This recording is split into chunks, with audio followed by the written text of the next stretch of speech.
Hi guys, তো আজকে আমরা একটা চ্যালেঞ্জিং ভিডিও নিয়ে আবার চলে এসেছি। আমাদেরকে ধাঁধা কোশ্চেন করা হবে, আর যদি আমরা ঠিকঠাক অ্যান্সার দিতে পারি সবাই বিচার করে বুঝে যাবে। তো ফার্স্ট কোশ্চেন হচ্ছে মানি, মানে ইটস মানি।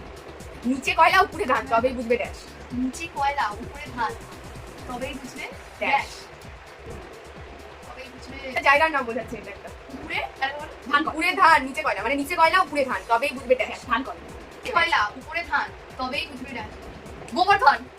তাহলে আমি বলে দিচ্ছি, নিচে কয়লা উপরে ধান তবেই বুঝবে বর্ধমান, কারণ বর্ধমানের সব জায়গায় মাটির নিচে কয়লা পাওয়া যায়, সব জায়গায় না হলেও কিছু জায়গায় পাওয়া যায়, আর উপরে ধান হয় বর্ধমানের ধান। এটা সবাই জানে বর্ধমানের ধান। এমন একটা জিনিস যেটা সব নিলে কিছু থেকে যায় আর কিছু নিলে সব থেকে যায়। জল। দুজনেই রং আনসার। আমি বলে দিচ্ছি উত্তরটা হবে সব কিছু। দেখ সবটা সরা, কিছু থেকে যাচ্ছে, কিছুটা সরা, সব থেকে যাচ্ছে। মানে একটা ওয়ার্ড যেটা ধরো সব কিছু, সবটা সরিয়ে নাও তুমি কিছু থাকছে, আর কিছুটা সরিয়ে নাও সব থাকছে। ওয়ার্ড